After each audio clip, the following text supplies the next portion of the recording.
Malapit na matapos. Anong oras na? 11:25 na po. Kaya, 22 na ba? O, 11:22. Kaya ito, rush na ako. Hinamadali ko na magme-makeup pa.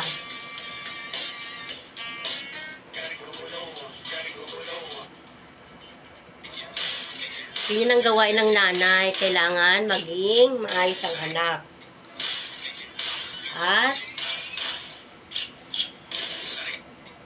kailangan hands-on talaga para makatipid. Hindi na kailangan ng parlor kasi si mama na yung gumagawa. Ako na yung gumagawa sa anak ko. Ako na yung nagbe-makeup, lahat-lahat.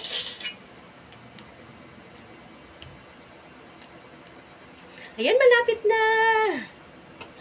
Okay, malapit na. Last na. Makeup na tayo. Huwag mo na, anak, wag. Ay, sige, may na.